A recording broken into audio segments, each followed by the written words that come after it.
वक्त हो गया है हमारे फेवरेट डिबेट शो हम तो पूछेंगे का। और आज के इस डिबेट शो में जैश ए मोहम्मद के मुखिया मौलाना मसूद अजहर पर शिकंजा कसने पर हमारा फोकस रहेगा। मसूद को अंतर्राष्ट्रीय आतंकी घोषित कराने के लिए अमेरिका, फ्रांस और ब्रिटेन 3 परमानेंट वीटो विल्डिंग पावर संयुक्त राष्ट्र सुरक्षा परिषद में प्रस्ताव ला रहे हैं। अगर उसे ग्लोबल आतंकी घोषित कर दिया गया तो मोदी सरकार की ये एक बड़ी कूटनीतिक रणनीतिक कामयाबी होगी। मसूद अजहर की मदद करने वाला पाकिस्तान बेनकाब भी होगा, वो भी उसके खिलाफ कार्रवाई के लिए मजबूर होगा। लेकिन इस कार्रवाई की राह में सबसे बड़ा अड़ंगा चीन है, जो पहले भी मसूद अजहर को बचाता रहा है। आशंका है कि वो इस बार भी ऐसा करेगा। इसीलिए हम तो पूछेंगे कि क्या मसूद अजहर को ग्लोबल आतंकी घोषित कराने में कामयाबी हमको हासिल होगी? क्या मोदी सरकार मसूद अजहर को ग्लोबल आतंकी घोषित करवा पाएगी? क्या आतंकी मसूद अजहर के खिलाफ भारत के साथ आएगा विश्व समुदाय? और तीसरा बड़ा सवाल, क्या मोदी सरकार चीन को अपनी कूटनीतिक तरीके से अपने पाले में लाने में कामयाब होगी?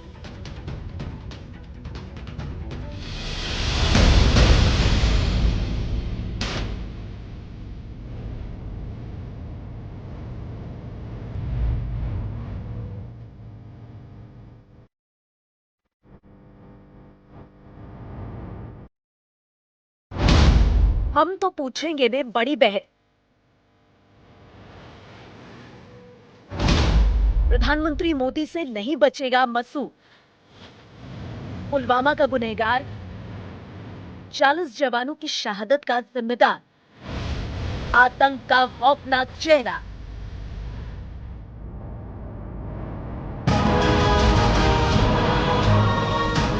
जैश ए मोहम्मद के सरगना मसूद अजहर पर शिकंजा कसता जा रहा है। काउंटडाउन शुरू हो चुका है और मसूद अजहर को ग्लोबल आतंकियों की लिस्ट में शामिल कराने के लिए अमेरिका, ब्रिटेन और फ्रांस संयुक्त राष्ट्र सुरक्षा परिषद में प्रस्ताव ला रहे हैं।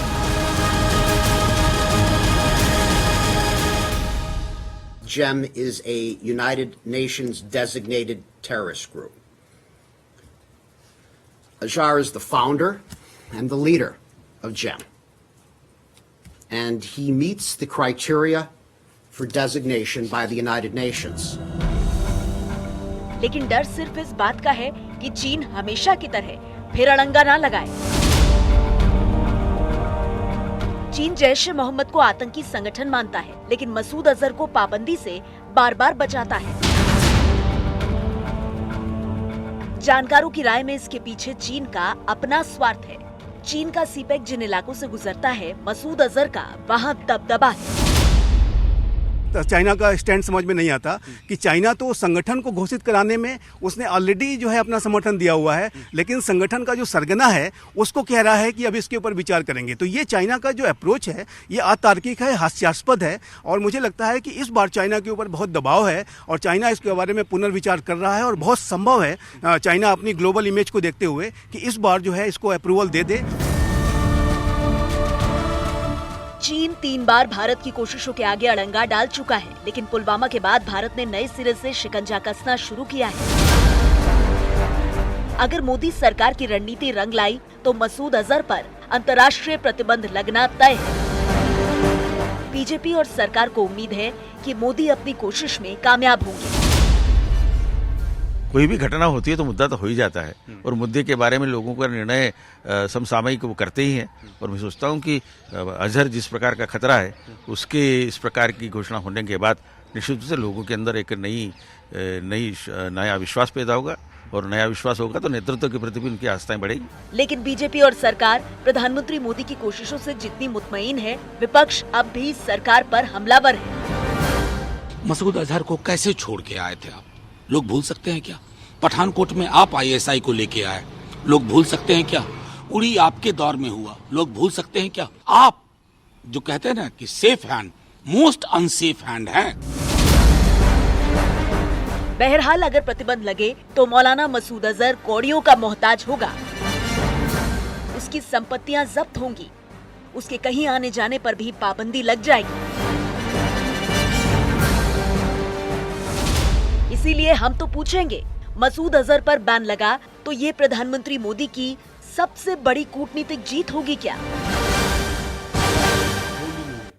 और इस वक्त देखिए एक बड़ी खबर आ रही है यूपी की सियासत से, और वो खबर ये आ रही है कि आज अखिलेश यादव और मायावती की बैठक हुई है। अमेठी में एसपी बीएसपी अपने उम्मीदवार उतार सकते हैं। अमेठी नहीं, रायबरेली में भी समाजवादी पार्टी और बीएसपी के गठबंधन की तरफ से उम्मीदवार को उतारा जा सकता है। अब इस बात को ऐसे समझिए कि आज शाम को ही प्रियंका गांधी कांग्रेस पार्टी की महासचिव जाकर के बाकायदा मिली थी भीम आर्मी के मुखिया चंद्रशेखर से। उसके बाद नए समीकरणों को देखते हुए ये बड़ा फैसला। सीधे रुख करेंगे अब न्यूज 18 इंडिया के हमारे संवाददाता अजीत हमारे साथ फोन लाइन पर जुड़ गए। अजीत, ये तो एक बहुत बड़ा झटका होगा कांग्रेस पार्टी के लिए, क्योंकि आपसी अंडरस्टैंडिंग से हमेशा अमेठी रायबरेली की सीटों को छोड़ता आया है समाजवादी पार्टी भी और बीएसपी भी, लेकिन अब बदली हुई परिस्थिति में इन दोनों सीटों पर एसपी बीएसपी उम्मीदवार उतार सकती है। बिल्कुल नेहा, आपने सही बात कही। इसकी शुरुआत कांग्रेस की तरफ से ही की गई है। एक सीट है उत्तर प्रदेश में बदायूं, जहां से अखिलेश के चचेरे भाई धर्मेंद्र यादव सांसद हैं। वहां पर कांग्रेस ने सलीम शेरवानी को प्रत्याशी के तौर पर उतार दिया और जो 11 प्रत्याशियों की सूची जारी की थी उसमें सलीम शेरवानी का नाम था, जिसको लेकर सांसद धर्मेंद्र यादव जो मुलायम सिंह के भतीजे हैं, उन्होंने साफ तौर पर अखिलेश यादव से नाराजगी जताई थी कि अगर कांग्रेस यहां से अपना प्रत्याशी डिक्लेयर नहीं करती, चूंकि मुस्लिम बाहुल इलाका माना जाता है, तो अमेठी और रायबरेली पर भी प्रत्याशी उतारा जाए। लिहाजा आज 2 घंटे की मुलाकात के बाद जो सूत्रों के हवाले से खबर है नेहा, उसमें साफ तौर पर अमेठी और रायबरेली दोनों सीटों पर जो है गठबंधन प्रत्याशी उतारने के लिए चर्चा कर रहा है और लगभग प्रत्याशियों की जो चर्चा थी उस पर बात फाइनल हो चुकी है। सिर्फ उसका ऐलान बाकी। अब देखना होगा कि 2 घंटे की मुलाकात में कई सारी ऐसी सीटें हैं, चाहे कुशीनगर की बात करें या फिर कानपुर की बात करें, जहां पर कांग्रेस अपने मजबूत प्रत्याशी उतार रही है, दावेदारी करे, उन सीटों पर अखिलेश यादव और मायावती के बीच बृहद चर्चा हुई, बात हुई है। और कल मायावती ने अपनी कोर कमेटी यानी जोनल कोऑर्डिनेटर और इसके अलावा जिनको उन्होंने प्रत्याशी बनाया उनकी एक बड़ी बैठक बुलाई है उन्होंने अपने आवास पर, जो उनका दफ्तर है। तो निश्चित तौर पर ये इस वक्त यूपी की बड़ी खबर है कि अमेठी रायबरेली, जहां कभी भी प्रत्याशी नहीं उतारते थे सपा बसपा के लोग, हालांकि पिछली बार बीजेपी ने जरूर स्मृति ईरानी को उतारा था राहुल गांधी के खिलाफ में, लेकिन इस बार की जो परिस्थितियां बदली हैं उत्तर प्रदेश सियासत में पहली बार ऐसा हुआ। और निश्चित तौर पर प्रियंका गांधी की एंट्री हुई आज, उन्होंने चंद्रशेखर रावण से मुलाकात की और नगीना से चुनाव लड़ने की पेशकश की है। तो अब अखिलेश और मायावती का ये वार शायद कांग्रेस के लिए बड़ा वार होगा और कांग्रेस के सामने बड़ी चुनौती होगी, आखिर इसका वो सामना कैसे करेंगे, या फिर वो बदायूं की सीट से अपना क्या करेंगे। अजीत, ये अहम जानकारी आप दे रहे हैं। देखिए, माया अखिलेश की बैठक में ये फैसला, सूत्रों के हवाले से ये बड़ी खबर आ रही है और कांग्रेस पार्टी के लिए किसी झटके से कम नहीं होगा, जहां कांग्रेस पार्टी एक अलग समीकरण बनाने की तलाश में उत्तर प्रदेश में, जहां एक तीसरी ताकत बनकर वो उभरे, लेकिन एसपी बीएसपी इतनी आसानी से ये होने नहीं देना चाहते। अमेठी और रायबरेली में अपना उम्मीदवार एसपी बीएसपी का गठबंधन उतार सकता है। इस खबर पर हमारी लगातार नजर बनी रहेगी। और अब आज की इस डिबेट में देखिए, हमारा आज का सबसे बड़ा सवाल, हमारा सवाल है कि मसूद अजहर पर बैन लगा तो ये प्रधानमंत्री मोदी की क्या सबसे बड़ी कूटनीतिक जीत होगी? अगर आपका जवाब हाँ है तो HTP_Y लिखें, अगर आपका जवाब नहीं है तो HTP_N लिखें। आप अपनी राय 51818 पर भेजें। ट्विटर पर आप अपनी राय #HTP और #मसूद पर शिकंजा के जरिए हम तक पहुंचा सकते हैं। तो बड़ी चर्चा की हम ये शुरुआत करते हैं। हम तो पूछेंगे, इसमें आज हमारे साथ बेहद खास मेहमान जुड़ गए हैं, उनका परिचय मैं आपके साथ करा दूं। रक्षा विशेषज्ञ major general retired GD Bakshi साहब हमारे साथ जुड़ गए हैं। Major general retired Bishambar Dayal साहब हमारे साथ यहाँ स्टूडियो में मौजूद हैं। बीजेपी के प्रवक्ता गौरव भाटिया आज की इस चर्चा में हैं। कांग्रेस पार्टी से प्रवक्ता आलोक शर्मा जी हमारे साथ इस चर्चा में जुड़ गए हैं और समाजवादी पार्टी के प्रवक्ता सुनील सिंह यादव साहब भी हमारे साथ हैं। आप सबका बहुत बहुत स्वागत है। सबसे पहले जनरल GD बख्शी, मैं आपके पास आना चाहूंगी। आज कुछ घंटों बाद भारत ये पूरी उम्मीद लगाए हुए है कि मसूद अजहर, वो आतंकी मसूद अजहर जिसने कितने ही आतंकी हमलों को अंजाम दिया, उस पर जो हम लगातार प्रयास कर रहे हैं उसे अंतर्राष्ट्रीय आतंकवादी घोषित करने की हमारी जो कवायद है वो सफल हो। मैं आपसे ये जानना चाहूंगी कि उससे पहले, जब पूरा देश एक तरह से होपफुल है, 3 परमानेंट वीटो वाली पावर्स का साथ आना और भारत के पक्ष में आकर यह कहना कि मसूद अजहर को बैन किया जाए, संयुक्त राष्ट्र में प्रस्ताव लाना, उससे ठीक पहले अमेरिका की चीन को नसीहत देना कि अगर चीन कोई अड़ंगा लगाएगा तो ये रीजनल स्टेबिलिटी के लिए ठीक नहीं होगा। ये जो पूरा घटनाक्रम बन रहा है, भारत के पक्ष में एक तरह से हम कह सकते हैं कि पूरी प्रक्रिया बन रही है। क्या इसे मोदी सरकार की हम बड़ी कामयाबी कह सकते हैं या नहीं? देखिए, अगर हम चीन को मजबूर करा दें कि वो अपना जो एडमंट रवैया है वो बदले, और वो जो है, यार एको बंद कराओ, वो अपना एडमंट रवैया बदले और ये मसूद अजहर को इंटरनेशनल टेररिस्ट घोषित करे। मैं कह इको थोड़ा प्लीज बंद करा दें। जी बिल्कुल जनरल बख्शी, मैं कोशिश कर रही हूँ कि वो जो एको है वो चला जाए, लेकिन अगर उस दौरान आप अपनी बात रख सकते हैं तो रखिए, अच्छा, वरना ठीक होते ही फिर मैं आगे तब तक खत्म कर लूं। हाँ हाँ बोलिए बोलिए सर। मैं खत्म कर लूं। देखिए, अपना जो चीन का रवैया बहुत दोगला रवैया है। अपने शिनजियांग प्रांत में चीन जो है उसके जो उइगुर लोग हैं उसके खिलाफ विद्रोह पे हैं और बड़ा आतंकवाद बड़े पैमाने पर कर रहे हैं। चीन ने जिस विशेष तरीके से वहां क्रैकडाउन किया है, दुनिया उससे जो है हैरत में है। वहां पे दाढ़ी नहीं उगा सकते वहां के उइगुर मुसलमान, कोई वहां पे बुर्का नहीं डाल सकती उनकी औरत, मस्जिद में कोई जो है वो लाउडस्पीकर नहीं लगेगा, और जो है वो कभी रोड पे आके अपनी प्रेयर्स वगैरह नहीं करेंगे। और कितने लाखों उइगुर उन्होंने जो है कंसंट्रेशन कैंप्स में डाल के यतना दे रहे हैं। ये तो चीन का रवैया है।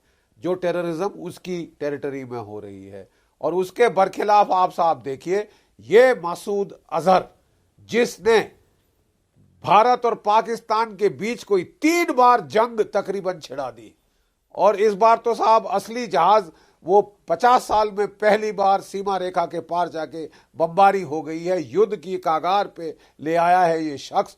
उसको चीन जो है वो ग्लोबल टेररिस्ट घोषित नहीं होने दे रहा, क्योंकि वो पाकिस्तान को सपोर्ट करना चाहते हैं, लेकिन केवल इसलिए कि वो आखिरी पाकिस्तानी तक हमसे लड़ेंगे। आखिरी पाकिस्तानी तक वो खुद मैदान जंग में नहीं उतरेंगे। वो बहुत समझदार देश है, वो अपने हितों को अच्छी तरह जानता है, और वो भी पाकिस्तान से मुझे लगता है कुछ हद तक परेशान है। कितना परेशान है हमको आज रात को पता चल जाएगा। बिल्कुल। चीन भी भारी असमंजस में है। क्या वो वाकई अपने आप को एक 2 फ्रंट थ्रेट में डालना चाहता है? क्या वो बेवजह भारत से टेररिज्म जैसे मामले पे दुश्मनी मोल लेना चाहता है? I don't think so. बिल्कुल, ये आप अहम बात कह रहे हैं। भारत मोदी सरकार की कोशिशों को आप कैसे देख रहे हैं जनरल बख्शी? आपको लग रहा है कि सही दिशा में जितना प्रेशर मोदी सरकार को डालना चाहिए उतना माहौल मोदी सरकार बना पाई है? देखिए, हम बहुत अच्छा प्रेशर डाल रहे हैं, हमारी डिप्लोमेसी काफी सफल रही है, लेकिन मैं प्लीज एक कटु सत्य बोलना चाहूंगा। अब डिप्लोमेसी का टाइम नहीं है। अब वक्त है कि पाकिस्तान से उस भाषा में बातचीत की जाए जो पाकिस्तान की फौज को समझ आती है। ये कहना कि पाकिस्तान की फौज ऑफ लिमिट्स है, हम केवल टेररिस्ट पर वार करेंगे, अपने आप को बड़ा झूठ बोलना है। हम सब जानते हैं कि तमाम फसाद की जड़ पाकिस्तान की फौज है, पाकिस्तान की सशस्त्र सेनाएं हैं। हमने हमला किया था जैश ए मोहम्मद के कैंप पर, और पाकिस्तान की हवाई फौज ने पलटवार किया हमारी फौज के ऊपर, और हमारा एक MiG-21 तैयारा गिराया। ये दूसरी बात है कि हमारे बहादुर पायलट ने पुराने जहाज से भी दुश्मन का F-16 मार गिराया। लेकिन क्या केवल ये ड्रॉ मैच खेलने के लिए ये शब्द शुरू हुआ था? इसकी एंड स्टेट क्या है? रिवेंज। गौरव भाटिया इसका जवाब देंगे। बीजेपी से प्रवक्ता गौरव भाटिया हमारे साथ है। बताइए गौरव भाटिया जी, एयर स्ट्राइक की पाकिस्तान के भीतर घुसे, एक बड़ा काम हुआ, भारतीय वायुसेना को सलाम इसके लिए पूरा देश कर रहा है, लेकिन इससे आगे क्या?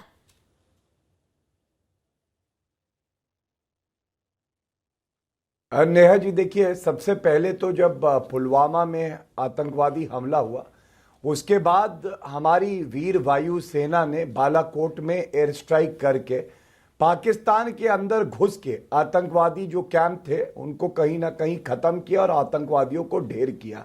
ये हमारी मिलिट्री ताकत थी, और हमारी कूटनीतिक ताकत, हमारी डिप्लोमेटिक स्ट्रेंथ नेहा जी तब सामने आई जब हमने पुलवामा के हमले के बाद पाकिस्तान को अंतर्राष्ट्रीय जगत में आइसोलेट कर दिया। करीब 58 देश सामने आए जिन्होंने आतंकवाद के खिलाफ जो हमारी लड़ाई है उसका समर्थन किया। आपको याद होगा हमारा वीर अभिनंदन, विंग कमांडर अभिनंदन भी 48 घंटे के अंदर भारत आया। यह हमारी बहुत बड़ी कूटनीतिक जीत ही थी, उसका ये प्रमाण था। तीसरी बात, आपको याद होगा जब पुलवामा का हमला हुआ उसके बाद सुषमा स्वराज जी भारत का प्रतिनिधित्व कर रही थी और रशिया और चाइना ने जॉइंट स्टेटमेंट दिया और भारत की ये जो लड़ाई है आतंकवाद के खिलाफ उसमें हमारा समर्थन किया। तो चीन ने भी इस बार पाकिस्तान का नहीं भारत का ही समर्थन किया था। और एक बहुत बड़ी बात है, ओआईसी की अभी मीटिंग हुई थी नेहा जी, ये इस्लामिक कंट्रीज का ऑर्गेनाइजेशन है जहां पे Sushma Swaraj ji guest of honour बन के गई और आतंकवाद के खिलाफ जो लड़ाई है हमारी उसको उस पटल पे रखा। पाकिस्तान ने ब्लैकमेलिंग करी लेकिन ओआईसी ने कहा कि पाकिस्तान चाहे ना आए, सुषमा स्वराज पर इतने सारे कदमों के बाद भी, ओके गौरव भाटिया, इतने सारे कदमों के बाद भी आलोक शर्मा जी, मैं चाहूंगी आप जवाब दें, कांग्रेस पार्टी को क्यों लगता है कि ये देश मजबूत सरकार के हाथों में नहीं है? नेहा जी, सबसे पहले सवाल जो आपने पूछा उसका उत्तर देता हूं कि 500 से ज़्यादा जवान शहीद हुए हैं, 300 से ज़्यादा सिविलियंस पिछले 5 वर्षों में अपनी जान गंवा चुके हैं और 5500 से ज़्यादा बार सीज फायर का वायलेशन हुआ है। मुझे लगता है कि इसी वजह से लोग कह रहे हैं, कांग्रेस के साथ हैं कि केंद्र के अंदर कमजोर सरकार है, केंद्र के अंदर बयानवीर सरकार है, कम्युनिस्ट सरकार नहीं है। जहां तक बात आज के मूल प्रश्न की है, ये वही अजहर है, मसूद अजहर, जिसको मोदी साहब की भारतीय जनता पार्टी की सरकार वहां पर छोड़कर आई थी और इससे पहले भी 3 बार इसके ऊपर चाइना ने वीटो किया है। अगर हम इसको राहुल गांधी जी बुला के सम्मानित करते हैं, देखिए भाई, आप बीच में मैं नहीं बोला था, या तो मैं चुप हो जाता हूं भाई, मैं चुप हो जाता हूं। नेहा जी, मैं चुप हो जाता हूं। नहीं आलोक शर्मा जी बोलिए, बोलते बोलते उनकी बात का भी जवाब दीजिए। मैं तो बोल ही नहीं रही इसलिए बीच में। नहीं, देखिए मैं किसी के बीच में नहीं बोला था, संवेदनशील विषय है, अगर इनको बोलना है बीच में तो पहले अपना और 5 मिनट ले लें, कोई दिक्कत नहीं है मुझे। डिबेट के लिए आए हैं आप आलोक जी?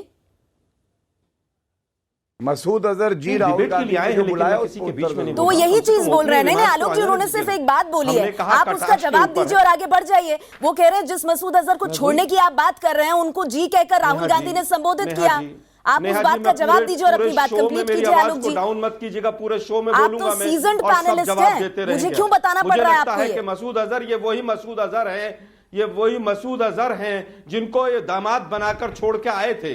अगर ऐसा होता है कि उनको वापस लेकर आते हैं तो कहीं ना कहीं पाप धोने का एक मौका है भारतीय जनता पार्टी के पास। लेकिन इनका जो 5 वर्षों का इतिहास है वो केवल वोट मांगने का इतिहास है। जैसे बख्शी जी ने कहा कि क्या हम ड्रॉ मैच खेलेंगे, साहब ड्रॉ मैच नहीं खेलेंगे।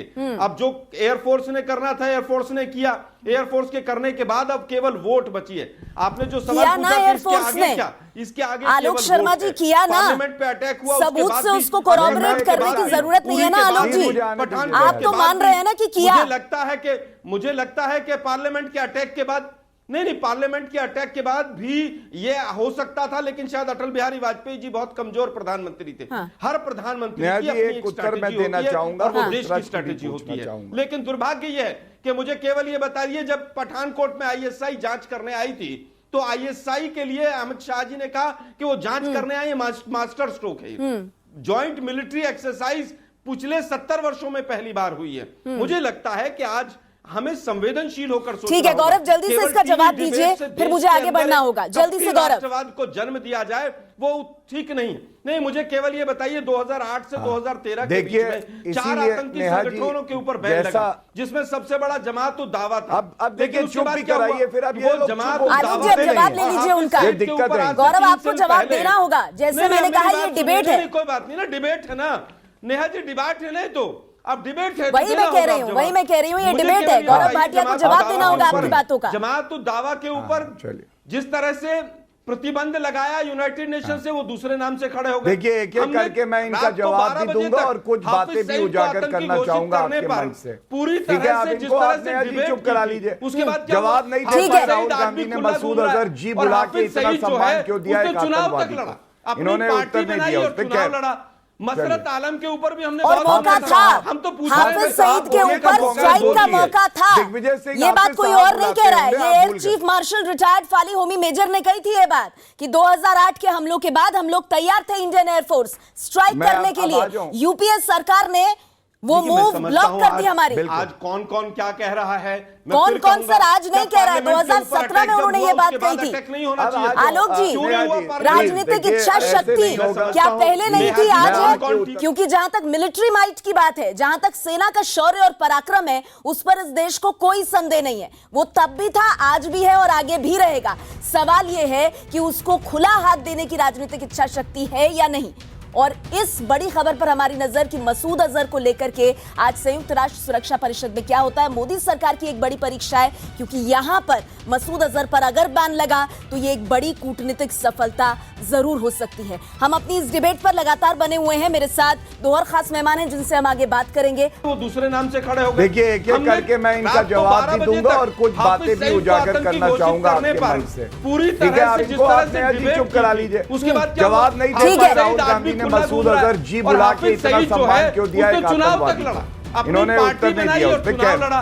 मसरत आलम के ऊपर भी हमने और बहुत मौका हमला था, किया। हम तो पूछ रहे हैं हाफिज साहब, सईद के बोलिए ऊपर कब स्ट्राइक का बोलिए। मौका था।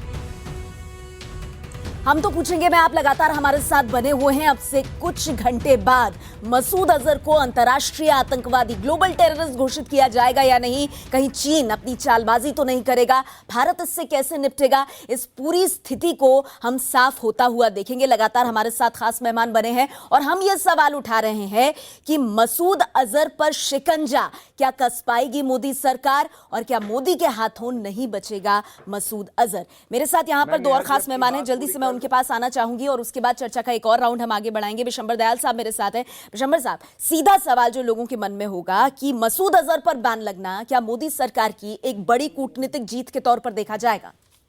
देखिए, मैं समझता हूं कि मसूद अजहर पर शायद आज भारत सफल होगा। अच्छा, मेरा अपना मानना ये। ऐसा क्यों लग रहा है आपको? मुझे ऐसा लग रहा है कि मसूद अजहर की पाकिस्तान के लिए और पाकिस्तान आईएससी के लिए मसूद अजहर अब एक बोझ बन गया है और वो भी चाहेंगे कि इस तरह इसको रिड कर दिया जाए।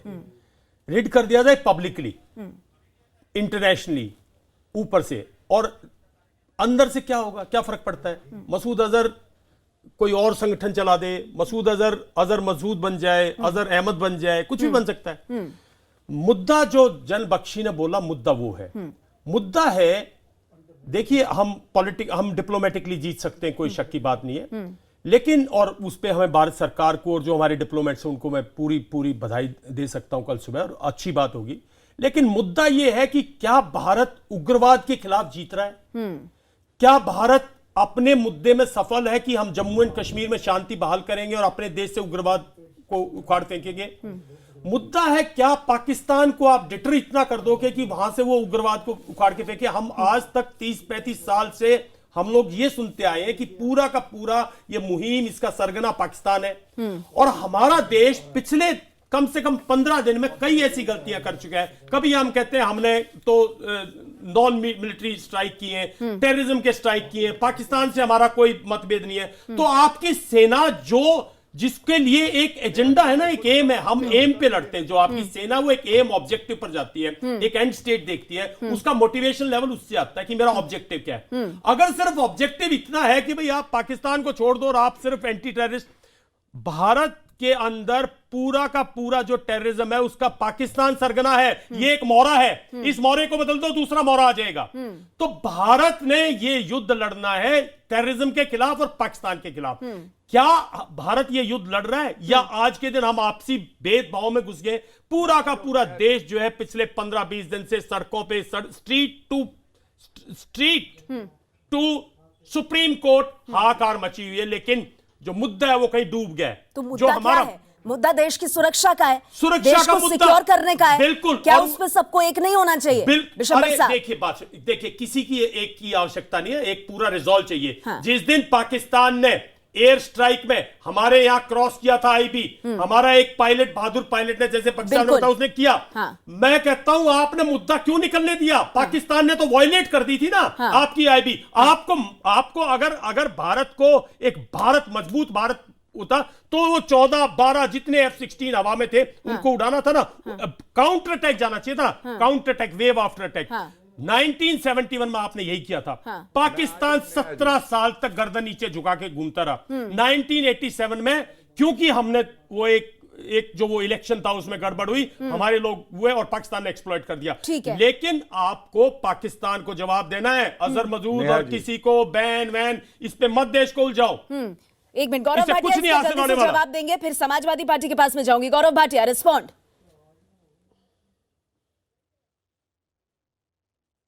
देखिए, एक बात बिल्कुल स्पष्ट है कि हमारी जो सरकार है नरेंद्र मोदी जी के नेतृत्व में, उसके पास इच्छा शक्ति है और उन्होंने खुला हाथ दिया हमारी आर्म्ड फोर्सेस को।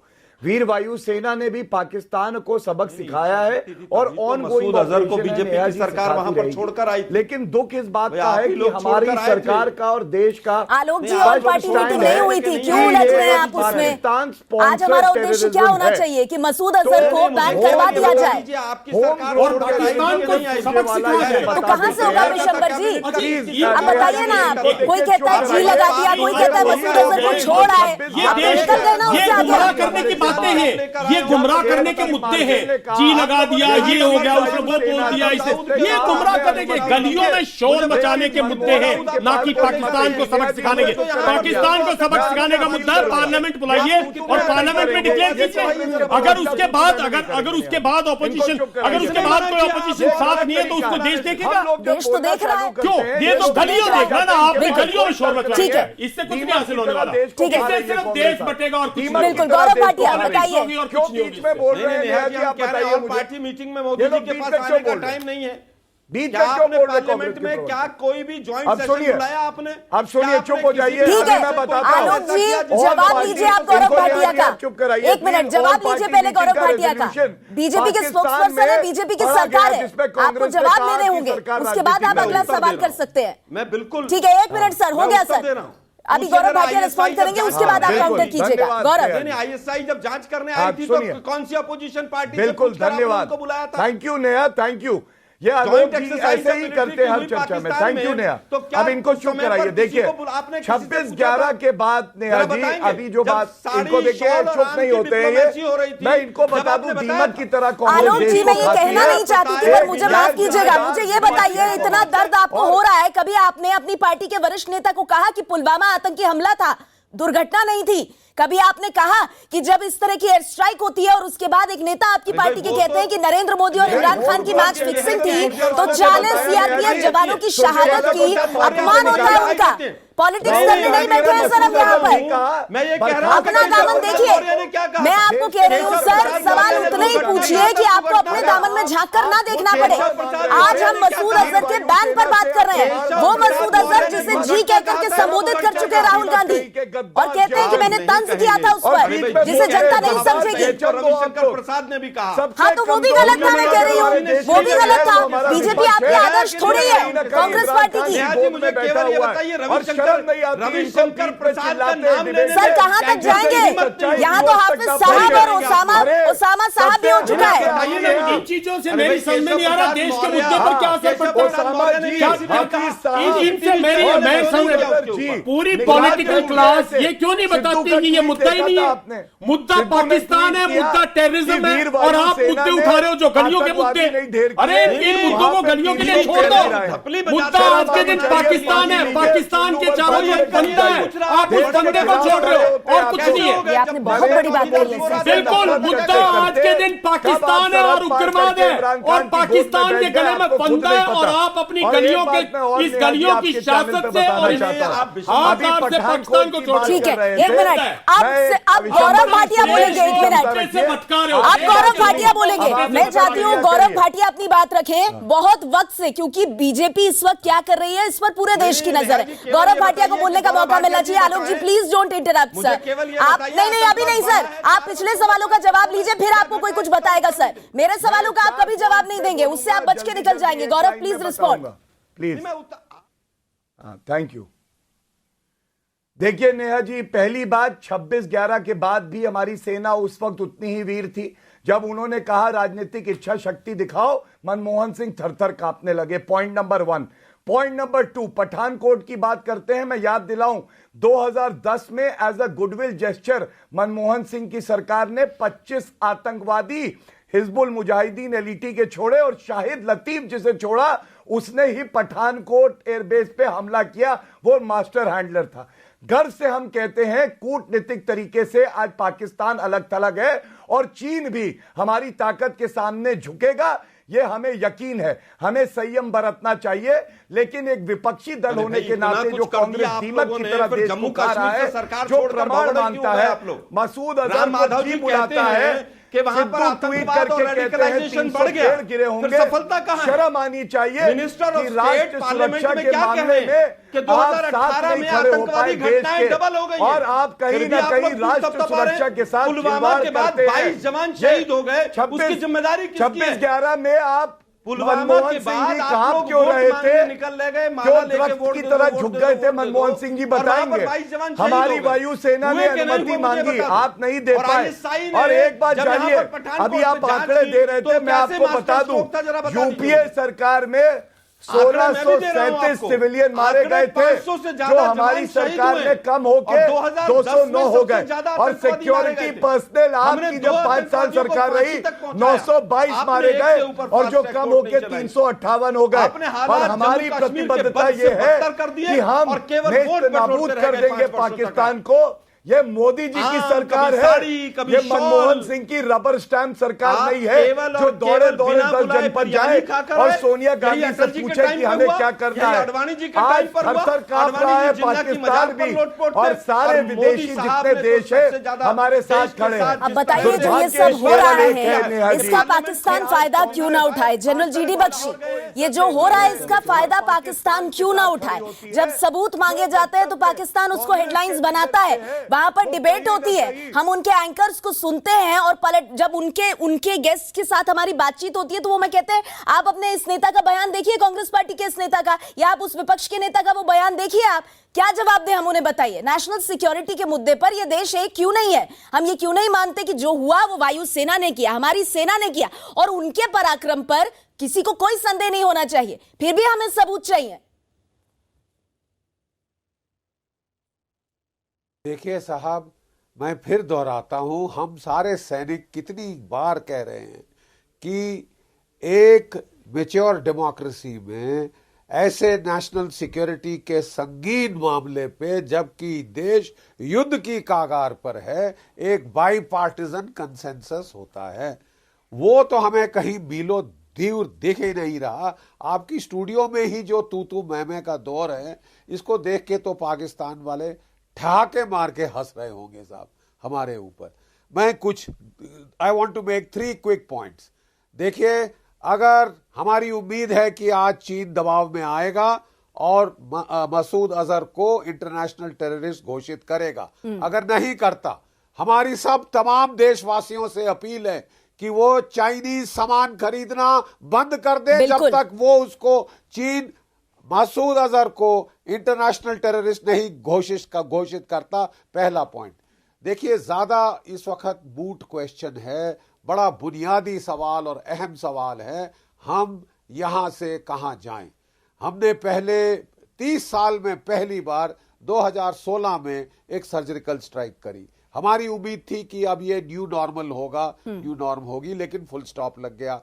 फिर टेररिस्ट हमले शुरू हो गए, फिर पुलवामा हुआ और हमारी सब्र का बांध टूट गया। हमने पलटवार किया और पाकिस्तान ने पलटवार कर दिया। अब सवाल है कि हम कहां जाएं। जो कॉन्फ्लिक्ट टर्मिनेशन स्टेट क्या है, जैसे कि बोला मेरे बहुत ही अच्छे मेरे जो दोस्त हैं जनरल बिशंबर साहब ने, what is the end state, what is the aim that you are fighting for. क्या वो सिर्फ पुलवामा का बदला लेना था, या केवल विंग कमांडर अभिनंदन को छुड़ाने के लिए ही सारी लड़ाई शुरू हुई है? जी नहीं, लड़ाई शुरू हुई है पाकिस्तान से जो उत्पत्त हो रहा है आतंकवाद का दौर, जो लगातार 30 साल से चल रहा है, 80,000 जाने ले चुका है, उसका खात्मा इन अ वेरीफाइबल जो है और इन अ डिफाइंड टाइम फ्रेम वो हमें करना होगा, और जब वो हो रहा हो तो पूरे देश को एक रहना होगा। सुनील यादव जी, माफ कीजिएगा, बहुत वक्त बाद आपके पास आ रही हूँ, लेकिन एक ही सवाल है। और देखिए, मेरी ट्विटर टाइमलाइन पे भी जो लोग सुन रहे हैं अभी इस डिबेट को, वो मुझसे यही सवाल पूछ रहे हैं कि राष्ट्रीय सुरक्षा के मुद्दे पर पूछिए आप, ये देश एक क्यों नहीं हो सकता? देखिए नेहा जी, क्योंकि मुझे लगता है कि राष्ट्रीय सुरक्षा के मुद्दे पर पूरा देश एक है। अगर किसी को यह लगता है कि देश एक नहीं है तो मुझे लगता है कि यह बेईमानी है, क्योंकि हम लोग रक्षा विशेषज्ञ नहीं हैं, एक पार्टी की पॉलिटिकल पार्टी के वर्कर हैं। लेकिन जिस तरीके से मैंने विशंबर दयाल जी को सुना, जेडी बख्शी साहब ने जो बातें कही, मैं इन दोनों लोगों से अपने को सम्मत करता हूं और सहमत हूं। और इस गंभीर मुद्दे पर भी डिबेट में कांग्रेस और भारतीय जनता पार्टी जिस तरीके से तू मैं कर रही है, ये अच्छी बात नहीं है।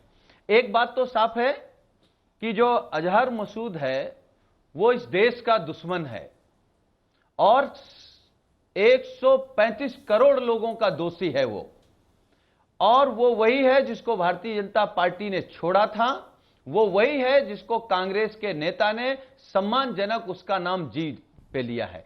लेकिन ये देश चाहता है, देश चाहता है कि पाकिस्तान में घुस करके बदला लिया जाए। लेकिन इसमें दिक्कत क्या है, जब पूरा देश सरकार के साथ खड़ा था, भारतीय जनता पार्टी के प्रवक्ता कह रहे हैं इच्छा शक्ति बहुत है। इच्छा शक्ति कितनी है आप में? 5 साल में आप आतंकवाद की कमर। लगातार आप हमारे साथ बने हुए हैं। हम तो पूछेंगे में आज का हॉट टॉपिक, बड़ा मुद्दा, मसूद अजहर पर निर्णायक कार्रवाई क्या आज हो पाएगी? भारत ने अपनी तरफ से पूरी ताकत झोंकी है संयुक्त राष्ट्र सुरक्षा संघ में। क्या अब मसूद अजहर को ग्लोबल टेररिस्ट घोषित किया जाएगा? भारत के पक्ष में कई देश आए हैं। हमें यह देखना है प्रधानमंत्री मोदी की कूटनीतिक रणनीति कितना रंग लाती है। लेकिन इस बीच तमाम मेहमान हमारे साथ लगातार बने हुए हैं। जवाब आतंकवाद को देना है, जवाब आतंकवाद के आका पाकिस्तान को देना है। गौरव भाटिया, एक सवाल लगातार ये उठ रहा है कि बीजेपी के तमाम प्रवक्ता और नेता, मोदी सरकार कह रही है कि हमारी सरकार मजबूत सरकार है। क्या वाकई देश मोदी सरकार के नेतृत्व में खुद को सुरक्षित महसूस कर रहा है, या फिर यह बीजेपी की मार्केटिंग है, जैसा कि कांग्रेस पार्टी और विपक्ष आरोप लगा रहा है?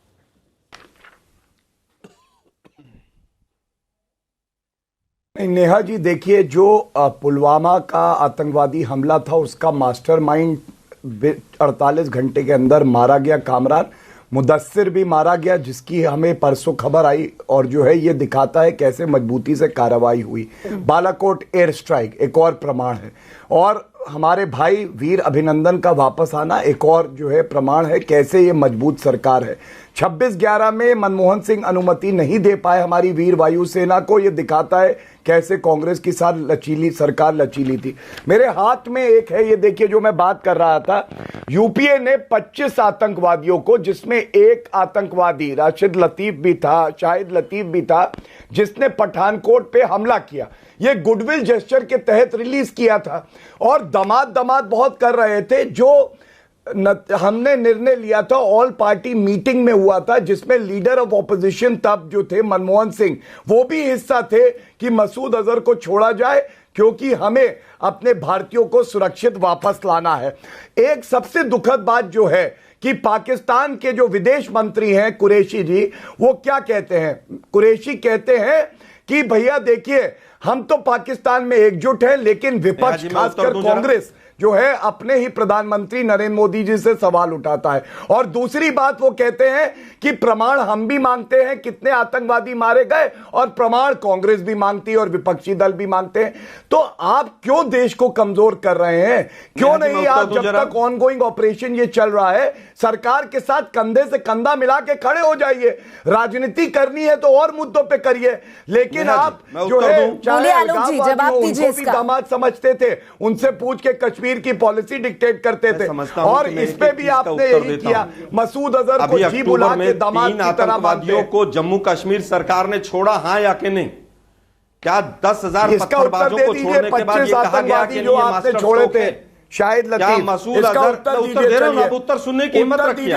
राहुल गांधी ने जो मसूद अजहर जी सुनने की हिम्मत रखी, अरे इसका दीजिए ना जो मेरे हाथ में, इसको दिखाइए, जूम इन करिए। अरे मैं दे रहा हूं, पठानकोट सुनिए तो सही भाई। जो हमला हुआ, मैं उत्तर दे रहा हूं, आप सुनिए ना। शायद लतीफ इस पे उत्तर दीजिए ना। 2010 में 25 आतंकवादी क्यों रिलीज किए मनमोहन सिंह सरकार ने? बातें बड़ी बड़ी करते हैं, काम छोटे और हल्के और दीमक जैसे हैं। छोड़ा है कि नहीं छोड़ा है? आतंकवादी शाहिद लतीफ ने पठानकोट पे हमला करा, उसको छोड़ा था आपने। 11 साल से वो जेल में था, मनमोहन सिंह ने उसको छोड़ा। 25 आतंकवादी जो बिल्कुल कुख्यात आतंकवादी थे, क्यों छोड़ा?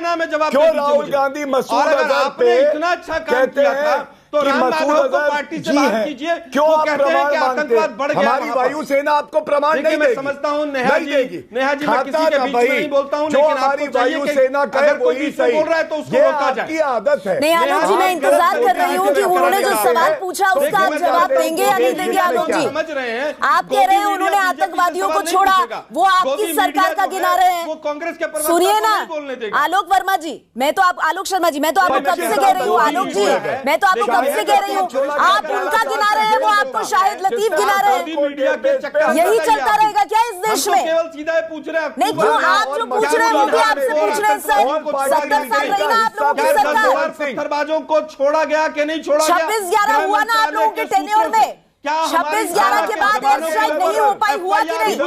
वही पूछ रहे हैं आपसे। तो हम इस पॉलिटिक्स में हम लोग क्यों फंस रहे हैं, मुझे ये समझ नहीं आ रहा है। हामी भरी थी नेहा जी 26/11 के बाद बीजेपी के प्रवक्ता स्टूडियो में चूड़ियां लेकर बैठते हैं। शर्म नहीं चाहिए। हम कैसी ओछी राजनीति करने लगी है कांग्रेस, बताइए। जवानों तभी ये हर्ष हुआ है आपका। देश की जनता थू कर रही है आज कांग्रेस में कि एक ऑनगोइंग ऑपरेशन में आप वायुसेना पे शक करते हैं। नरेंद्र मोदी जी के लिए आप शब्द बोलते हैं, वो देश के प्रधानमंत्री हैं। इसका जवाब दीजिए गौरव। गौरव भाटिया, मुझे मालूम है बहुत ज्यादा शोर हो रहा है। एक मिनट गौरव भाटिया, आलोक जी आपके साथ दिक्कत है, आप सवाल के साथ सियासत भी करते हैं। अब मुझे आने दीजिए, मैं आपका सवाल पूछती हूँ गौरव भाटिया से, क्योंकि मैं कांग्रेस से नहीं हूं ना मैं बीजेपी से हूं, तो मैं आपका सवाल पूछती हूं गौरव भाटिया से। सियासत आप अपने पास रखिए। गौरव, जो बात कांग्रेस पार्टी कह रही है और लगातार कह रही है, कांग्रेस ही नहीं कह रही है, यही समाजवादी पार्टी भी कह रही है, वो तमाम दल जो इस मुद्दे पर आप लोगों से भिन्न एक राय रखते हैं, वो कह रहे हैं सेना के शौर्य पर हमें शक नहीं है, लेकिन पोस्टर में प्रधानमंत्री मोदी और मिग विमान साथ साथ क्या करते हैं? क्यों बीजेपी के अध्यक्ष जाकर कहते हैं कि 250 आतंकवादियों को मार गिराया?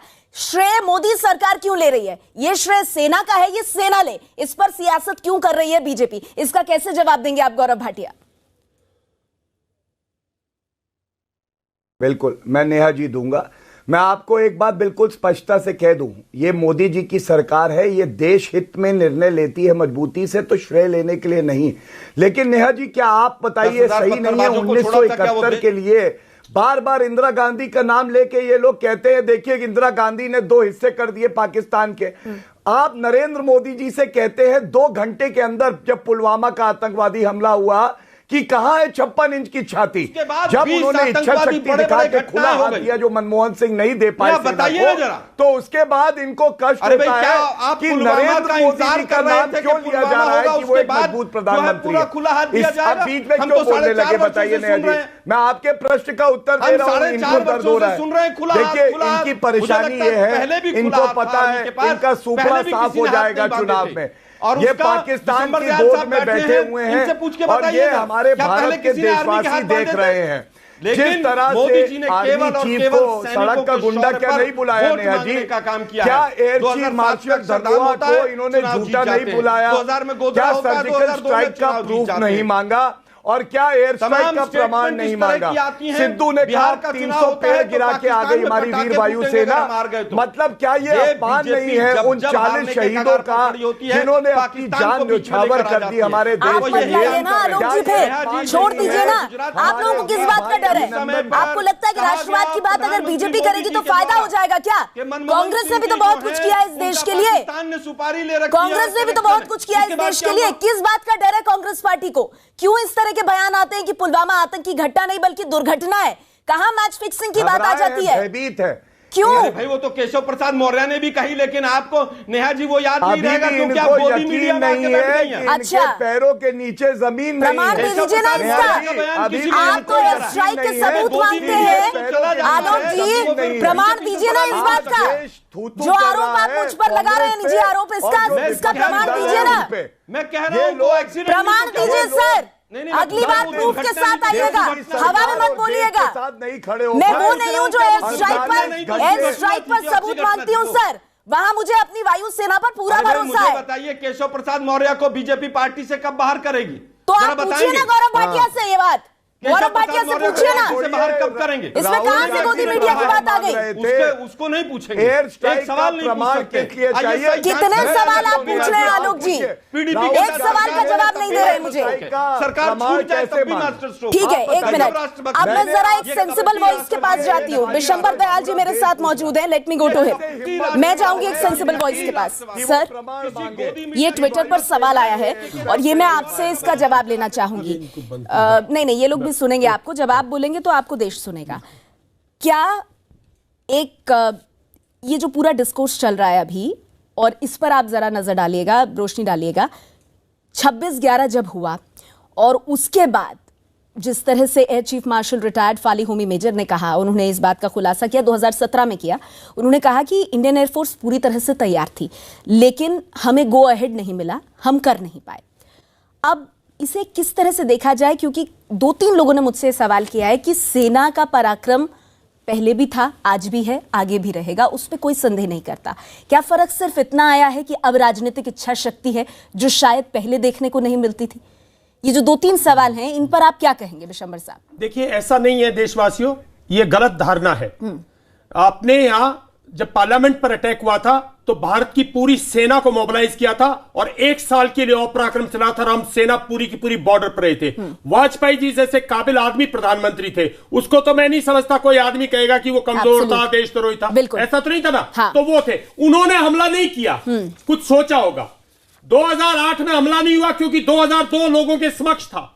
2019 में भी आज से 5 साल बाद कोई कहेगा, 1 मिनट नहीं चाहिए, मेरे पास वक्त कम है, विशंबर साहब, आप कह रहे हैं सियासत नहीं, बिल्कुल ठीक कह रहे हैं आप, बिल्कुल ठीक कह रहे हैं आप, सियासत नहीं होनी चाहिए, सियासत नहीं होनी चाहिए। और आप जैसे फौजी की आवाज देश सुन रहा है, जहां पर ये साफ है कि सियासत नेशनल सिक्योरिटी पर ना। हम तो पूछेंगे, हमारे साथ आज के लिए इतना ही। जैसा विशंबर साहब ने कहा, देश सरकार के साथ है।